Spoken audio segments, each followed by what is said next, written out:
A while back I did a series of do-it-yourself videos for a small trailer. They were low-cost, simple ideas that I wanted to share because I was really inspired with the trailer I had at the time. Now I have a different trailer and it's inspired me even more. So let me start the series off again with the first 10 low-cost ideas for a small camper. I hope you enjoy.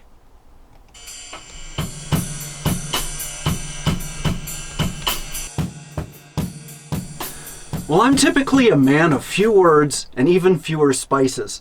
This is my entire collection of spices I travel with, but I still need a place to store them. And I've tried putting them in cupboards and in drawers, and when I bump around, they always fall over and make a mess. So I needed to first find a place that was convenient for them to be and not fall over. I think this area would be a good idea because this is my kitchen galley. However, how do I put them on the wall? And so I went searching on Amazon and I found this.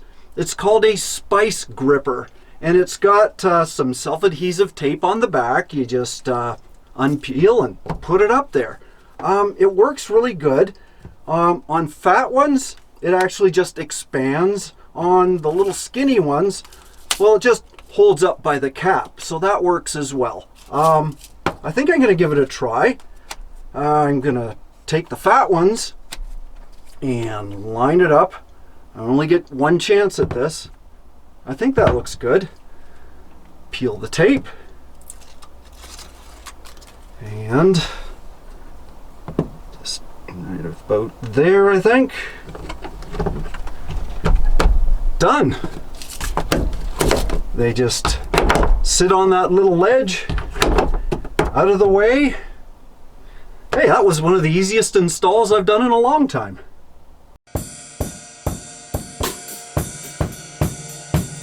Well, if you happen to catch the video I did when I first brought the Outback out to the woods, you know I had a little bit of a gripe about this fan because it only has 3 speeds. It has noisy, noisier, and noisiest. It's a noisy fan. And if you don't believe me, let me show you. I mean, I'm talking at the same level, but the fan is overpowering. And not only that, it's powerful. It makes it really drafty in here. I want a little bit of airflow, but not that much, and that's only level 1. Now, level 2, for some reason, actually seems a little slower. Don't know why. It's still noisy, though. And level 3 is like you're being sucked into the jet engine of a 747. It's too loud, it's too powerful, and it's using too many amps. I really don't like it. And that is, by the way, the fan-tastic fan. Now, my original thought was just simple, you know what, I guess I just have to get another fan. Until somebody in one of my videos, a guy named Doug, commented that there was a way to fix this. And what Doug recommended was this little gadget here, which is a DC motor control board with a variable speed controller. What it basically does is it replaces this knob, which only has 3 settings, with this one, which starts at 0, and you can just increase it gradually until you find the intensity of the fan you want. You don't have to get stuck with high, high, and too high. You can start with a low setting. Now, these things are really cheap, under $20 easily, and apparently they're easy to install. But let's find out for sure. Installing the controller starts with removing the fan cover. There are 5 Phillips screws that hold it in place, plus the machine screw on the vent knob.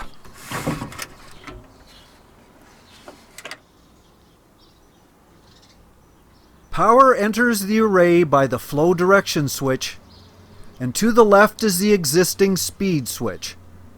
Some might prefer to remove and replace this, but I'm simply going to install the new controller at the corner that is not used, this one here. The controller circuit board just fits into this area with nothing to spare. I'll just drill a hole for the control knob shaft right in front. Since the existing wall was curved, I added pieces of plastic to support the circuit board. These were attached by a glue gun. Here's the completed controller with everything installed and the wires fastened in place. So there it is, all installed. You see this little knob here, and it's got a green line. I just line it up to that black dot, which is the off position, of course, and it's ready to test. Now, if I was a little skimpy on wiring, it was on purpose. I really don't want to show you how to wire. I'd rather you go to a professional, or if you have the knowledge, I think you can basically figure it out. Because what I basically did is I took the controller and I bypassed it between the three-way switch and the in-out, the reverse switch, to give power and to control over the three-way switch. This still works, by the way. Everything works the same. The only thing is this has to be on for the other two to work. So, to try it out, I'm going to put it on out, just gradually increase that.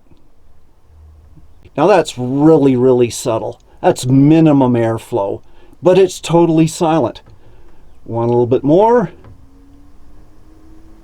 Okay, now I can feel the breeze coming in from the door window. That's enough. There's a little bit of a draft, very subtle. Chances are that's how I'd leave it on for most days. Now, if I was cooking or I was having a shower, increase it a little bit more. There's a little bit more flow. That's great. It's still not overpowering. Now, the only reason I'd have it any higher is if there was something I really had to clear the air quickly, like smoke or, uh-oh, who farted? Oh, there we go. It goes to 11. Woo, get that baby out of here. Oh yeah. So that seems a lot more practical. And now I can say it is a fantastic fan.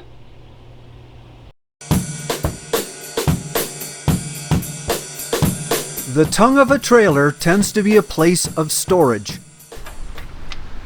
Now when I got this, it had two 6-volt batteries side by side, lead acid batteries. Big waste of space and weight, really. What I did is I have a 12-volt AGM, a single 12-volt battery inside. So I had this space, although it was a little awkward because there's a frame there with that much thickness. So what I did is I got two cutting boards from a dollar store to raise it up. I couldn't use wood, but I could use plastic. That's gonna last. And I bought a Magnum ammo crate utility box. I picked this up at an auto supply store in Canada. However, you may see these in sporting goods or army surplus in the US. I first fastened the box to the battery frame using 4 stove bolts, nuts, and fender washers. I strap it down with bungee cords there. It's got these two latches, and there we go. Right now, it's just a tarp, a wheel, connector, shocks, and a lock. I can put a lot more in there. I wanted to see how it worked on the highway before I really loaded it up, but it worked fine. So you can never have too much places to store things. There's always something you can fill up that storage space, as I always do. Well, anytime I find something that might be useful for storage in a trailer, I've got to check it out, especially if it's cheap. And this is what I found this time. This little bedside storage organizer. It's meant for the side of your bed, like in a house. It also has hooks that'll go in the back of your chair or on a rail or something like that. But for a trailer, it's kind of unique because it seems to fit on most windowsills. It's got storage for DVDs, notepad, cell phone, flashlight, glasses, little place for pens, and even hooks for keys. You can move it wherever you want, and you can also switch it and put it on another window. Kind of handy, low cost, no tools required. By the way, when I bought this, in the ad, in like the used camper section, it said it came with a fire extinguisher. And I looked all over. It's like, what fire extinguisher? There's no fire extinguisher here. Till I looked in here, and there's the fire extinguisher. You know, it looks like a little aerosol can, but it also says expires November 27th, 2010. So thank you, but I don't think I'm going to use that. I will dispose of that and get a brand new one that works. Where you locate a fire extinguisher in a trailer or an RV is a matter of safety and convenience. You don't want it like above the stove, because the stove is one of the main places you'd expect a fire, and you don't want the fire between you and the fire extinguisher. A lot of people put it by the exit, which is fine, but I prefer a little compromise because I'd like it near the bed. Middle of the night, fire, I'd like it a little bit closer than the exit. Now, I bought a Kid, which is a popular brand, a very good fire extinguisher. I put it here, just straps, comes off. This is a bracket that comes with it, and I just screwed it onto the fiberglass molding. Easy to use, effective, and hopefully I'll never have to use it. One thing to always check though is the level. The dial should always be on green for full, and you should check that often.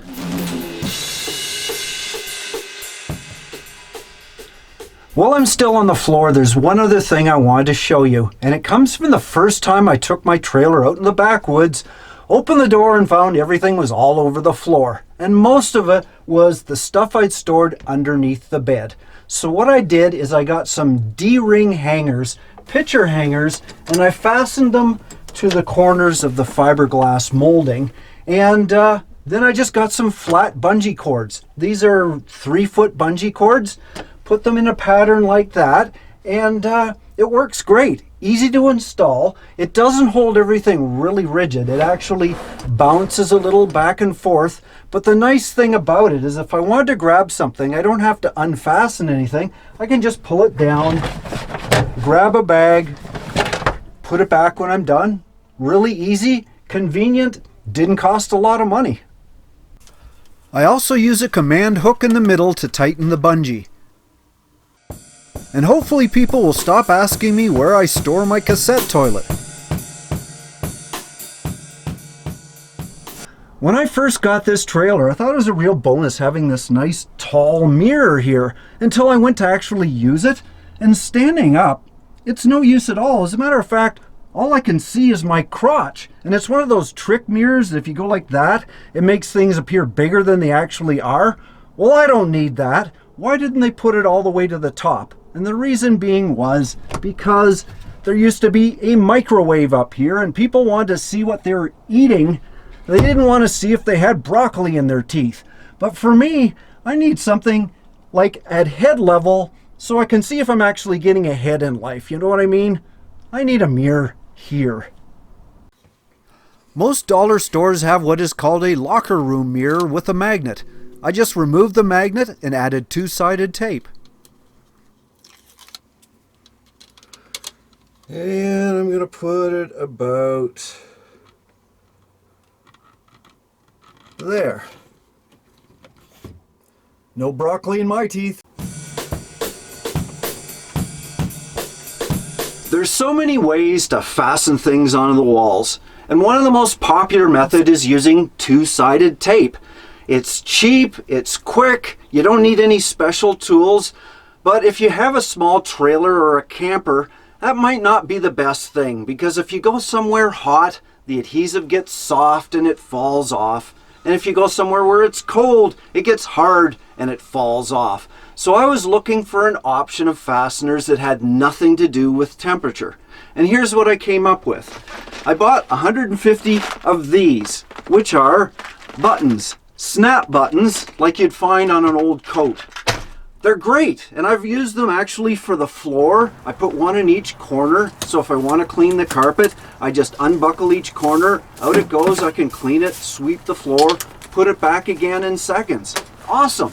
But I had another thing that I was trying to resolve. Where in a trailer do you keep paperwork? like receipts and instruction manuals, if I put them in a cupboard or a shelf, they get buried and I can't find them. I needed a place that was unique, easy to find, and it didn't take up any space that could be used for anything else. And this is what I came up with. Behind the door, I have a little pouch. It's for 8.5 by 11 paper. It's something you'd find in a school supply place. It's got a zipper on it, and inside I can keep all my instruction manuals, receipts. Really handy. And of course, it's on with snaps. So I can take it, use it somewhere else, and when I'm done with it, 2 snaps, it's out of the way. Very easy to store. I know where everything is, and it's handy. I give that idea 2 snaps. One thing that happens often is when I bounce the trailer around, the power controller door flies open. Seems to happen a lot, even though it has its own flimsy little lock. I went to a hardware store and picked up some small wood screws and a pack of storm buttons. I just drilled a hole above the lid and screwed in the storm button with a little tension to hold it in place. Now it only opens when I want it to and stays closed the rest of the time. So storm buttons are now good for earthquakes too. Now I'm totally into trying to improve your RV or trailer experience by doing little fix-ups and make the whole thing work a little bit better. But you've always have to keep an eye on safety concerns. Now before I bought this trailer, somebody, and I know it wasn't Trillium, made a little improvement which I'm kind of a little wary about. And what I'm talking about is putting a blind on the door of a trailer. And the reason being, and this actually happened to me, is I was outside the trailer when it started raining, and all of a sudden I had to run into the trailer to shut the windows. What I did was this. And what happened is the blind swung out and it actually hit me right in the eye. Do not put a projectile on a swinging door. That is dumb. The purpose of a blind is not to blind you. This is a very bad idea, and it's gonna go. It seems some do things more for style than practicality, and these blinds were flimsy at best. Crap! Rather than try something new, I went to tried and true, a curtain rod on brackets. The only innovation was to put wood screws above the curtain rod to stop it from jumping off in travel. Yes, fabric curtains follow the KISS rule. Looks fine, easy to use, and no eye patch necessary. Blinds or curtains? I think the eyes have it. And if you do happen to poke your eye or cut yourself, it's good to have a first aid kit handy, and mine is right here. Storing it on a cupboard door means fast access when you need it. Now I did mention this reclaimed storage space underneath my galley in another video, and I probably also mentioned that I use these refrigerator bars, which you find in RV shops, to keep things in place. And then they're spring loaded and rubber tipped, and they work quite well if you put them between 2 walls. But if you've got a little bit more weight, or if you're going down more back roads like me, they tend to shift anyway. I needed something to secure them a little bit better. So what I did is I got a recycled water bottle, took the cap off, and I just screwed the cap in place on the sides, and that gives me a really secure place to put the bars, and nothing is going to fall out. And of course, when I need the stuff, I just put this in the back. Out it comes. Easy, convenient, works well. Well, you've been very patient, so here's one more. 2-prong coat hangers are great for coats and caps, but put one on your door and you can hang a bag for your trash. Well, I hope you found some of those ideas useful, or it at least inspired you to try your own. I don't have all the answers, and I really encourage my viewers to share their ideas with me. For example, I don't even know how to store a cast iron fry pan because, bounces around. Where do you put one? Any ideas? Let me know. I hope you enjoyed this video, and please check my other ones as well.